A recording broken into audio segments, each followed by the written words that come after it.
Bonjour, pour ceux qui ne me connaissent pas, je me présente, je m'appelle Patrick. Le sujet du jour a pour titre Libéré du péché par Jésus-Christ. C'est un sujet très important puisque tout homme est coupable, chacun commet des fautes et nous avons tous besoin d'être libérés du péché. J'utiliserai la parole de Dieu qui est la Bible en tirant essentiellement des versets des chapitres 5 à 8 de l'Épître aux Romains, c'est-à-dire de la lettre que l'apôtre Paul a écrite aux chrétiens de Rome. Je m'adresserai en premier lieu à ceux qui ne connaissent pas encore le Seigneur Jésus comme leur sauveur, et ensuite à ceux qui déjà appartiennent au Seigneur Jésus. Alors à vous qui ne connaissez pas encore le Seigneur Jésus comme votre sauveur, la première chose que j'ai envie de vous dire, c'est que le Seigneur Jésus vous aime profondément et qu'il vous cherche. Il vous dit aussi la vérité vous concernant, il vous dit que vous êtes perdu, mais qu'il veut vous sauver. En effet, tout homme est perdu à cause de sa culpabilité devant Dieu. Mais le Seigneur Jésus a décidé de se placer lui-même sous la justice de Dieu comme s'il était coupable de nos péchés, afin de porter lui-même le châtiment que nous méritions. C'est ce qu'il a fait sur la croix. Nous lisons ceci au verset 8 du chapitre 5. Dieu démontre son amour à lui en ceci, son amour envers nous en ceci, lorsque nous étions encore pécheurs, Christ est mort pour nous. C'est cela que le Seigneur Jésus a fait. C'est merveilleux. Alors, il ne nous reste plus qu'à recevoir le Seigneur Jésus comme notre Sauveur en reconnaissant notre culpabilité devant Dieu et en acceptant qu'il soit notre Seigneur et notre Sauveur. Si vous faites ce pas, alors vous pourrez dire avec tous les chrétiens ce qui est écrit au verset 1er, ayant donc été justifiés sur la base de la foi, nous avons la paix avec Dieu. Vous vous rendez compte? Ayant été justifiés. Nous étions tous injustes, mais si nous recevons le Seigneur Jésus comme notre sauveur personnel, Dieu nous justifie. Il nous considère comme justes. Ça ne veut pas dire que nous ne commettrons plus de fautes, non, mais Dieu nous considère comme justes. Cela a lieu sur la base de la foi, c'est-à-dire de la confiance en Jésus-Christ, et alors nous avons la paix avec Dieu. C'est un présent, c'est une paix pour toujours, la paix de la conscience, puisque nous sommes pardonnés maintenant. Si donc vous recevez le Seigneur Jésus dans votre cœur, eh bien vous ferez l'expérience suivante, verset 5, il est écrit « L'amour de Dieu est versé dans nos cœurs ». Quelle belle expérience!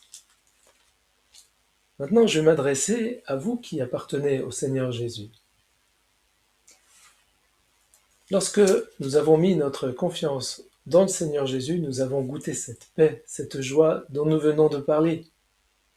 Mais bien souvent, pour le chrétien, rapidement, cette joie est ternie, parce que le chrétien fait l'expérience qu'il retombe dans le péché.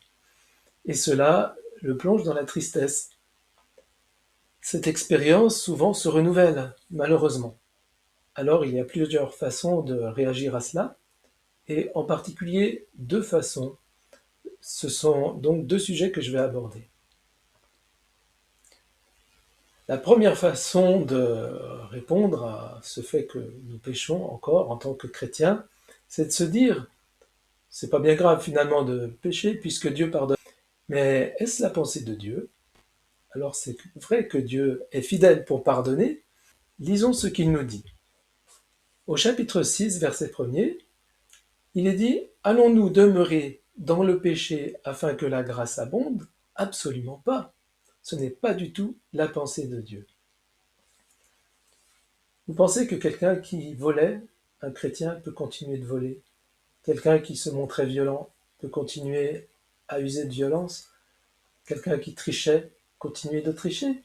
Non, ce n'est pas du tout la pensée de Dieu. Dieu ne désire pas que les siens perdent leur temps en se vautrant encore dans le péché. Mais il a un projet pour eux, un projet de vie, comme un père qui aime ses enfants et qui a un projet de vie pour eux. Ce projet peut se traduire par des expressions qu'on trouve au chapitre 6 et au chapitre 7. Donc, au chapitre 6, verset 22, nous lisons « Vous avez votre fruit dans la sainteté », donc dans la séparation du mal.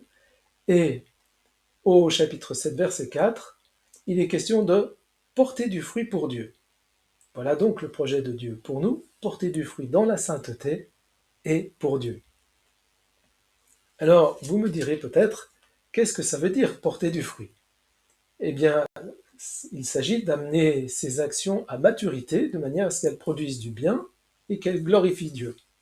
Voilà ce que Dieu désire. Alors votre réponse sera peut-être, mais moi j'ai mon caractère, j'ai mes habitudes, je ne sais pas comment porter du fruit pour Dieu. Eh bien, j'aimerais vous poser une question. Est-ce que vous vous souvenez que lorsque vous avez donné votre cœur au Seigneur Jésus, Dieu vous a fait passer par la nouvelle naissance? Le Seigneur Jésus parle de cette nouvelle naissance, n'est-ce pas? Eh bien, lorsque vous avez donné votre cœur au Seigneur Jésus, Dieu a créé quelque chose de nouveau en vous, quelque chose qui s'appelle le nouvel homme. Plusieurs passages du Nouveau Testament en parlent, et dans l'Épître aux Éphésiens, il est dit que le nouvel homme est créé selon Dieu. Ça veut dire que, avec ce nouvel homme que Dieu a créé en moi, je vais être en mesure de marcher d'une manière qui porte du fruit pour Dieu. Dieu désire, comme nous le trouvons au verset 4 du chapitre 6, que nous marchions en nouveauté de vie. Nouvel homme, marcher en nouveauté de vie. Réfléchissons encore une fois ensemble. Si Dieu a créé en moi le nouvel homme, c'est que j'ai un vieil homme. Et oui, le chrétien possède maintenant deux natures, l'ancienne nature et la nouvelle nature. Il y a le vieux Patrick et le nouveau Patrick. Mais que fait Dieu du vieux Patrick? Que fait Dieu du vieil homme? Eh bien, nous le lisons au verset 6 du chapitre 6. Notre vieil homme a été crucifié avec lui, c'est-à-dire avec Jésus-Christ. Mais qu'est-ce que ça veut dire? Bien, si Dieu avait pu faire confiance dans mon vieil homme, il n'aurait pas eu besoin de créer un nouvel homme. Et puisque Dieu considère qu'il ne veut pas s'appuyer sur lui ni l'améliorer, eh bien, il le place dans la mort. Cela veut dire que le vieux Patrick, en quelque sorte, n'a pas lieu de se lever, ni de marcher, ni même de lever le petit doigt, et pas non plus même de respirer. Mais Dieu m'a donné un nouvel homme, et c'est cela qui est précieux. Ainsi, le verset 11 nous dit « Considérez-vous vous-même comme morts au péché, mais comme vivants à Dieu dans le Christ Jésus. » Voilà ce que Dieu me demande. En fait, j'ai un choix à faire. C'est de m'aligner à ce que Dieu a fait pour moi et de moi. Ce choix qui m'incombe, on peut aussi le voir sous un angle différent, celui de l'esclavage du péché. Nous lisons au verset 18, « Affranchis du péché, vous êtes devenus esclaves de la justice. » C'est beau cela. Ça veut dire que j'étais esclave du péché, mais que j'en ai été affranchi. Qu'est-ce que ça veut dire être affranchi? Autrefois, les gens riches pouvaient posséder des esclaves, et ces esclaves étaient leur propriété. Les esclaves étaient obligés de leur obéir et ne pouvaient pas se défaire de ce lien d'appartenance à leur maître, à moins que leur maître, par amour, ne décide de les libérer, de les affranchir. Eh bien, c'est ce que Dieu a fait pour nous par rapport au péché. Dieu m'a affranchi du péché. C'est vraiment merveilleux. Mais il est écrit au verset 16, « Vous êtes esclaves de celui à qui vous obéissez. » C'est-à-dire que dans ma vie pratique, même si Dieu, lui, m'a affranchi du péché, eh bien, je peux me rendre esclave. Donc, j'ai un choix à faire, à choisir mon maître. Choisir le péché ou choisir mon nouveau maître, Jésus-Christ. Dieu me demande, selon ce que nous voyons au verset 17, d'obéir de cœur, par amour. Le Seigneur m'a aimé, Dieu m'a aimé, il l'a prouvé, et bien maintenant Dieu attend de moi que j'obéisse de cœur. J'aimerais maintenant parler de ceux qui désirent plaire au Seigneur, qui font des efforts, mais qui se rendent compte qu'ils retombent dans les fautes d'autrefois.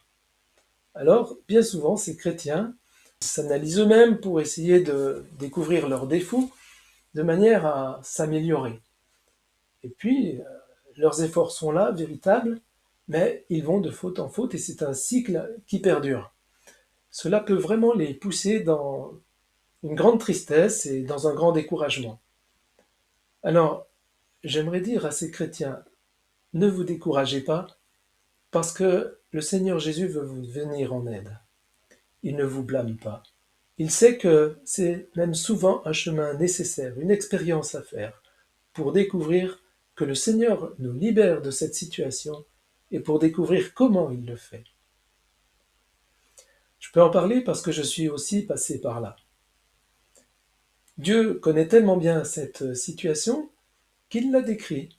Ainsi, au chapitre 7, verset 19, nous lisons « Le bien que je veux, je ne le pratique pas, mais le mal que je ne veux pas, je le fais. » C'est exactement ce qui concerne ces chrétiens-là.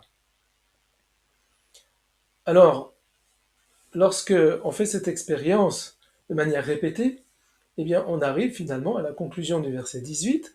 Je sais qu'en moi, c'est-à-dire en ma chair, il n'habite point de bien. Ici, ma chair veut dire ma vieille nature, justement. Alors, triste conclusion, vous me direz, oui, c'est une triste conclusion, mais en même temps, c'est une bonne conclusion parce que quand on y arrive, eh bien, on devient d'accord avec Dieu. En effet, au chapitre 8, verset 7, Dieu dit, la chair, et donc mon ancienne nature, est inimitié contre Dieu, car elle ne se soumet pas à la loi de Dieu. En effet, elle ne le peut même pas. Elle ne le peut même pas. Je suis donc d'accord avec Dieu. Mais vous me direz alors, comment s'en sortir? Dans ce désespoir, on peut jeter un cri qu'on trouve au verset 24 du chapitre 7, où il est dit « Misérable homme que je suis, qui me délivrera ?» Alors, cette question a un mot important qui est le « qui ».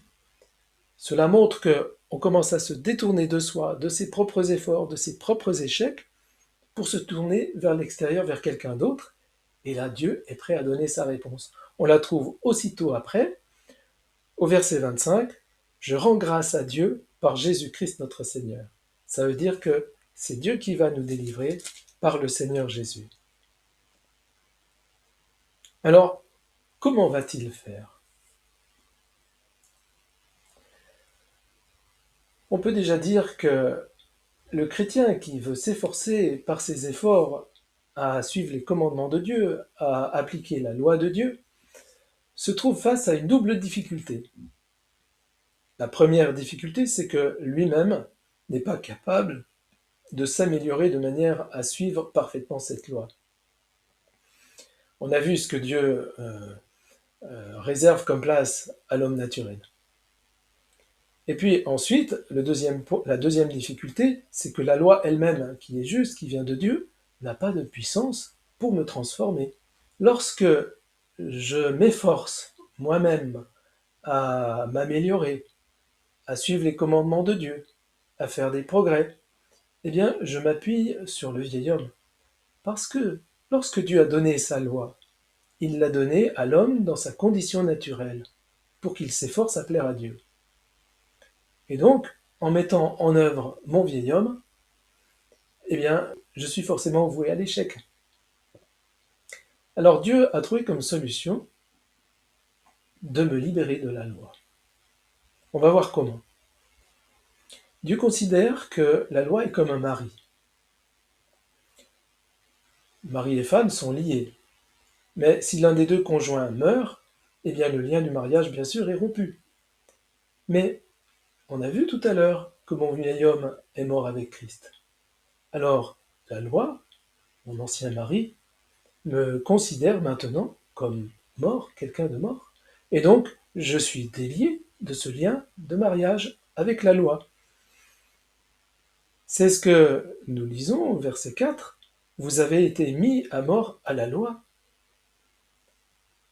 Et au verset 6, il est bien dit « Maintenant, nous avons été dégagés de la loi. » Alors, vous me direz, mais la loi, c'est ce que Dieu veut que nous fassions.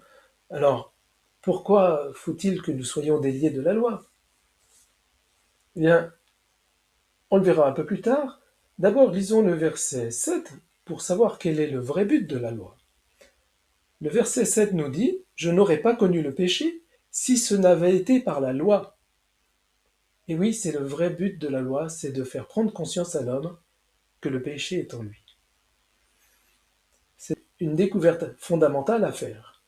Et Dieu veut qu'on passe par là pour qu'on se rende compte qu'on a besoin d'être sauvé, qu'on a besoin du pardon de Dieu et qu'on se tourne vers Dieu pour cela. Mais comme on l'a dit, la loi n'a pas le pouvoir de nous améliorer. Alors, continuons ce verset 4. « Vous avez été mis à mort à la loi par le corps du Christ, c'est-à-dire lorsque Christ s'est donné en sacrifice sur la croix, pour être à un autre, à celui qui est ressuscité d'entre les morts. » Donc, je redis, vous avez été mis à mort au premier mari, la loi, pour être à un autre. Voilà, Dieu a créé en moi un nouvel homme, et ce nouvel homme est lié à Jésus-Christ. C'est comme si Jésus-Christ était mon nouveau mari, le mari de mon nouvel homme. Alors c'est merveilleux quand je découvre cela. Et que disait l'apôtre à ce sujet le concernant?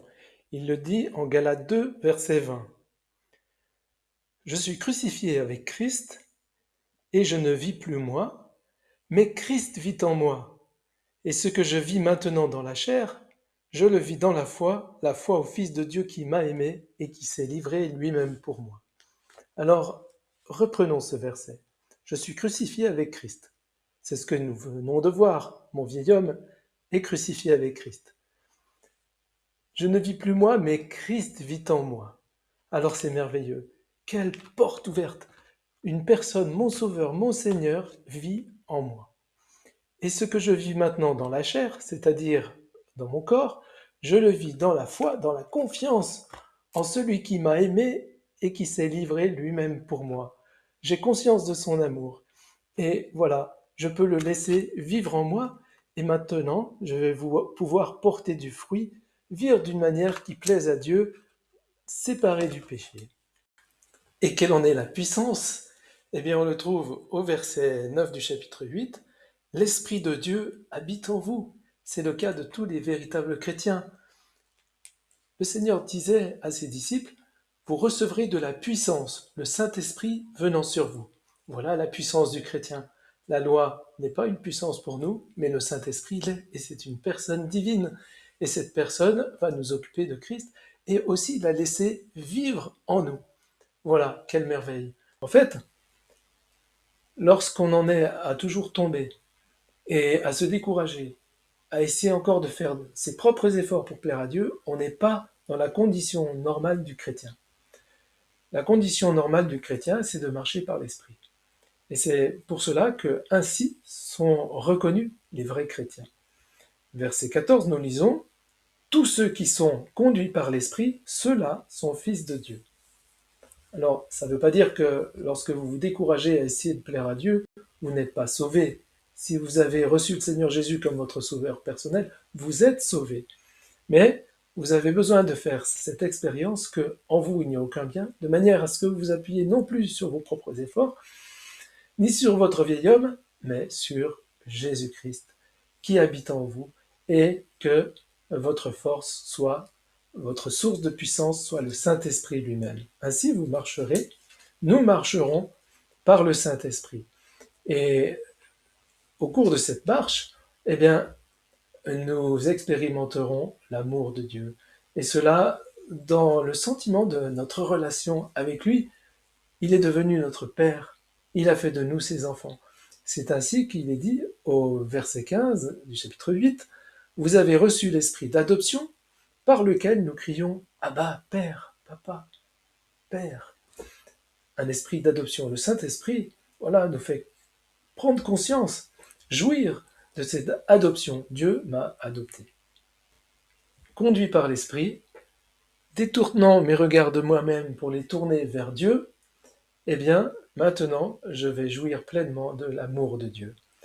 Je vais réaliser que celui qui n'a pas épargné son propre Fils, c'est-à-dire Dieu le Père, qui n'a pas épargné son propre Fils, mais qui l'a livré pour moi, eh bien, Comme il est dit au verset 32 du chapitre 8, « Comment ne nous fera-t-il pas don aussi librement de toutes choses avec lui ?»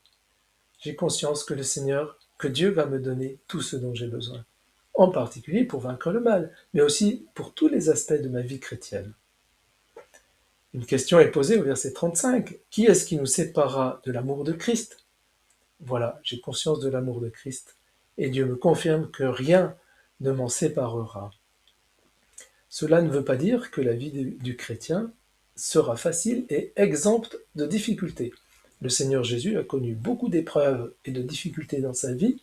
Il ne faut pas s'étonner qu'il en soit de même des siens. Nous avons une liste de difficultés au verset 35 que nous risquons de rencontrer dans notre vie chrétienne. Tribulation, détresse, persécution, famine, dénuement, péril, épée. Et puis même le fait d'être mis à mort pour sa foi en Jésus-Christ. Eh bien, il est dit, dans toutes ces circonstances, nous sommes plus que vainqueurs par celui qui nous a aimés. Combien c'est beau. Dans toutes ces circonstances, nous sommes plus que vainqueurs par celui qui nous a aimés. Vous avez remarqué ce par celui qui nous a aimés, par le Seigneur Jésus? C'est lui, et non pas moi-même par mes efforts, qui vais me rendre vainqueur. Alors, il est même dit plus que vainqueur, parce que dans les épreuves, je peux jouir de la présence du Seigneur Jésus. Il est fidèle, il m'assure de sa présence. Alors, l'ayant à mon côté, je peux continuer de goûter la paix de Dieu. Je peux continuer même à avoir cette joie dans mon cœur, malgré les tristesses. Et puis, je peux même être une lumière dans les ténèbres de mes difficultés et rendre un témoignage, peut-être même à mon insu, où ceux qui m'entourent découvriront que j'ai un secret qu'ils n'ont pas, et ils auront peut-être envie de le connaître et de découvrir qui est ce Jésus à qui j'appartiens. Alors le verset 39 conclut que rien ne pourra nous séparer de l'amour de Dieu. C'est merveilleux. Eh bien, dans cette conscience de cet amour, en s'appuyant sur le Seigneur Jésus qui nous aime par le Saint-Esprit, nous sommes rendus vainqueurs du péché. Alors c'est une expérience à renouveler tous les jours, parce que ce n'est pas parce que nous l'avons compris un jour que nous n'allons plus jamais fauter. Non, mais nous savons où trouver la ressource, elle est dans le Seigneur Jésus. Alors, prenons l'habitude de marcher par l'Esprit, de nous appuyer sur le Seigneur, de le laisser vivre en nous. Ainsi, nous porterons du fruit pour Dieu, et Dieu sera glorifié. Que le Seigneur bénisse ainsi chacun de nous, et puis que ceux qui n'appartiennent pas au Seigneur se jettent dans ses bras pour connaître l'amour de Jésus, pour connaître Dieu comme leur Père, et puis pour aussi faire cette expérience que Dieu les libérera entièrement du péché, même en pratique. Pas seulement de la condamnation du péché, mais de la pratique du péché. Que le Seigneur nous bénisse et nous aide.